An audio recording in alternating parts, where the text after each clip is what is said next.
Hey guys, today I'm going to teach you how to make an origami crane.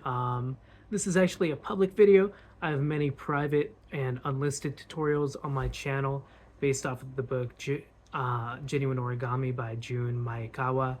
Um, I will suggest looking at that playlist. That's really the point of my channel, is to get people into the hobby by following along with that book. The last model I folded involved the bird base, and I felt like the best way to show the bird base would be actually folding the real bird. So that's what I'm doing today here. Um, Real quick, before we can get to the bird base, we're going to make a square base. The way to do that is to fold the paper in half diagonally. You'll see there's a lot of creases already on this paper. I had folded another model with this piece of paper, but I'm not a fan of that model. Don't really want to keep it around. I have no use for it, so I figured, why throw it away when I can just recycle the piece of paper? So fold diagonally on both diagonals, and then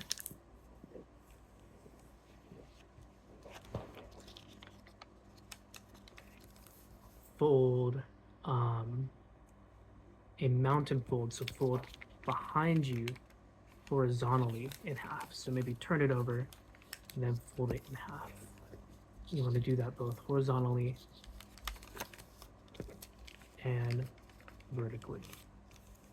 This model does only have one color showing. If you have one-sided paper, make sure that the color you want is the color showing on the outside when you fold diagonally.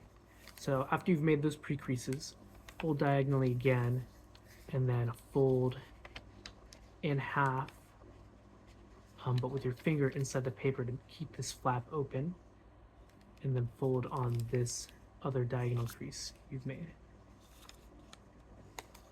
Then spread that flap open, and then crease on those horizontal and vertical folds you've made. With that, you'll have a little square here. This is the first half of the square base. You want to do the exact same thing on the other side to create the other half of the square base. I suggest sometimes folding this flat back and forth to make a good crease to open up with. Just gonna open this up, squash that down so that the edges match up with the other half of the square base. And then this is your square base. The reason it's called a base is this is the basis of many models. There are a lot of models that start out like this, and this is actually how every bird base starts out. Speaking of the bird base, let's get to making that bird base. What you're going to want to do is take these edges that have the open flap and fold them along that center crease. So have them match up to that center crease.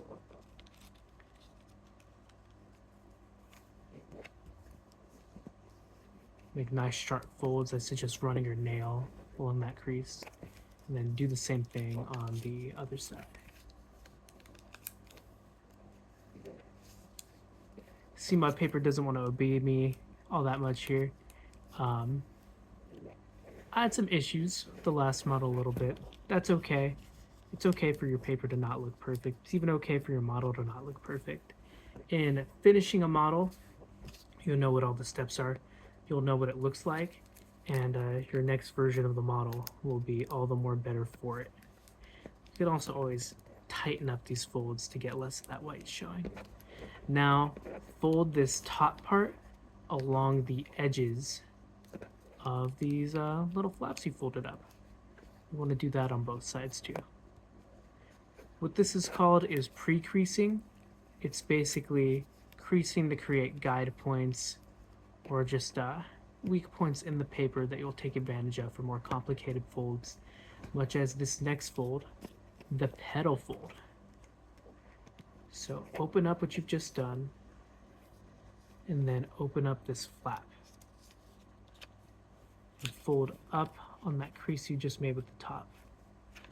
I recommend putting your fingers here on the inside and then flattening them out all the way to the side so you're sure that it's perfectly matching that pre-crease you just made. From there, fold up on those other pre-creases you made. This will be a lot easier on the bottom part of the diamond. You'll see the top part doesn't want to behave as well. That's just because we'll have to reverse those creases in the top part. And that's as easy as just sticking your finger in there, running it along the edges of that pre-crease you made until what was once trying to go in goes out. Then I just like to put my finger over the whole thing. That just flattens it out. Do the same on the other side.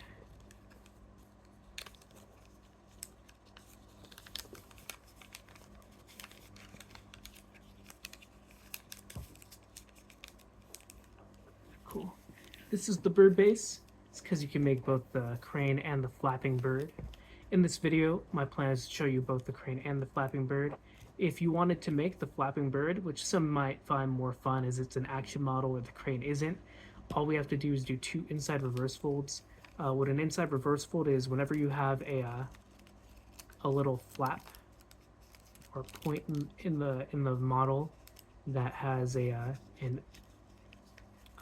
mountain portion and a valley portion, you reverse that fold by pushing it in that valley portion and then closing it back up to get the angle that you want.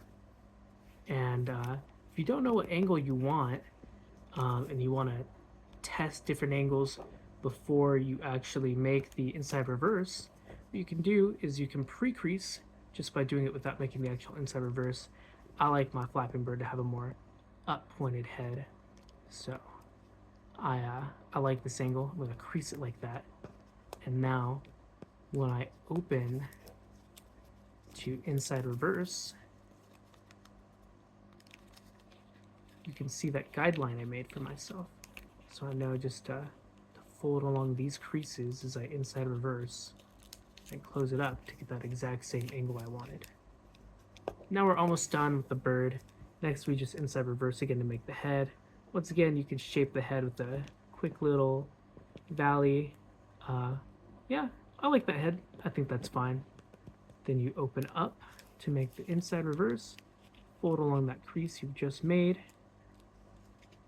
and close it on up. Nice little head.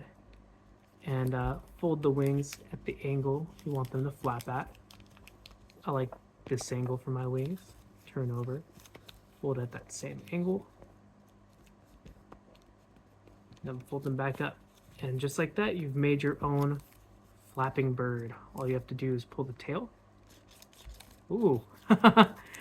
This paper is not the most expensive, it's not the most strong, so through how many other pre-creases there have been, my flapping bird doesn't want to flap all that much. That's okay. The crane has much more structural integrity, and for your paper, you'll have way better flapping results. Let's go ahead and make that crane. In order to do that, we just have to return to that bird base, undo those reverse folds you did. That's just as easy as open the folds and pushing the paper back down. The crane is almost exactly like the flapping bird, other than that we're thinning the tail and the neck before we fold up. The way we do that is we're just going to fold these points in half by bringing the edge to the center. This is what gives those cranes that really nice, elegant look.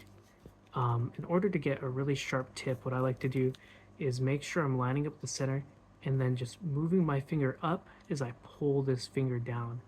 And that just kind of makes it so that the paper goes as far down as it can while I'm still maintaining the fact that it's aligning to that edge.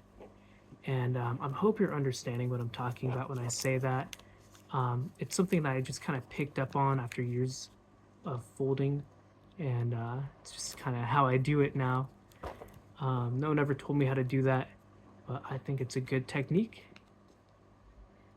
Let's see. I've made really, really nice sharp edges here.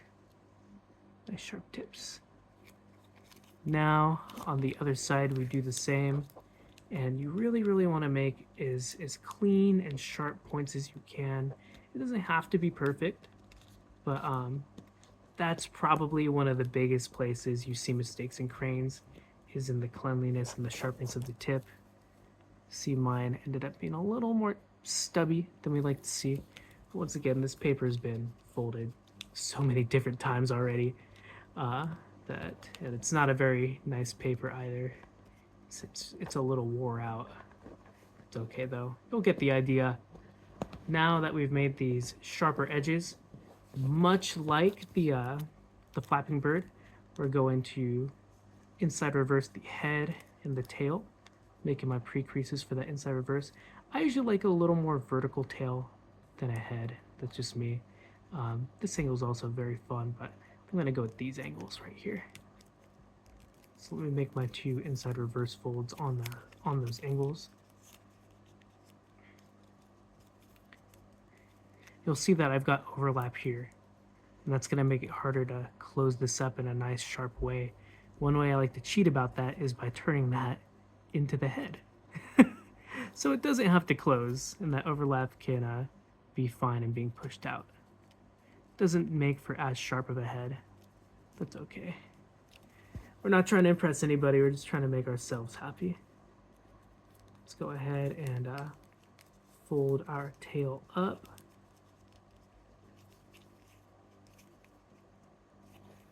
Oh, looks like my tail also has a lot of overlap. Not going to close up quite as clean as we normally like it. That's okay. That's what the crane looks like closed. Of course, you may see that many cranes have a blown up pyramid on their back. The way to do that is first you want to fold these wings just horizontally down. That's the most traditional posing for the crane. To make sure they're out.